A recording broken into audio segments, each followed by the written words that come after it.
मुज़ाहिरनि जी ॻाल्हि कई जेको बिजली जे ख़िलाफ़ थियनि पिया, बिजली जे टैरिफ वधण जे ख़िलाफ़, ऐं जयराम साहब बि चयो त सखर में हड़ताल हुई, वापारी आहिनि, आम माण्हू बि आहिनि, सही वापारी बि आहिनि, सभु गॾिजी सॼी कनि पिया।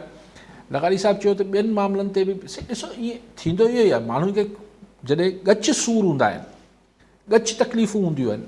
खोड़ सारियूं, त पोइ हुन में का हिकिड़ो ट्रिगरिंग जिथे माण्हू खे चिड़ंग लॻंदी आहे त यार हीअ त बसि हाणे घणी थी, पोइ थी सघे थो अॻु में सूर थोरा सवाया हुजनि, पर हू हिकिड़ी का ॻाल्हि हुजे थी जेको माण्हुनि खे मोटिवेट करे थी।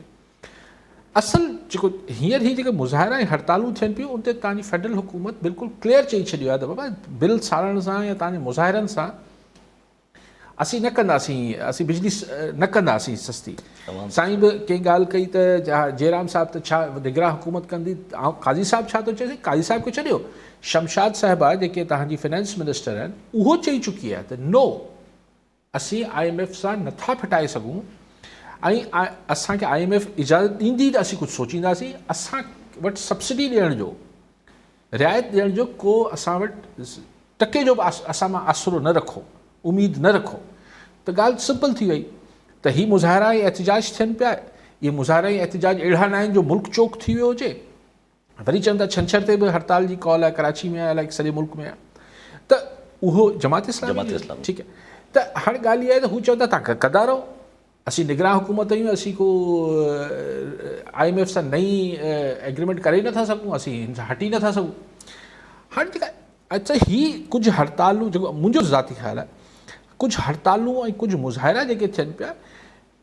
परेशान थींदी हूंदी सरकार, पर अहिड़ी को सफ़ा थिए न न साईं करिणो पवंदो कुझु, बहरान ख़ुदा न ख़ास्ता तॾहिं क्रिएट थी वेंदो अगरि वाक़ई में माण्हुनि कुझु शहरनि में, कुझु पहाड़नि में, कुझु इलाइक़नि में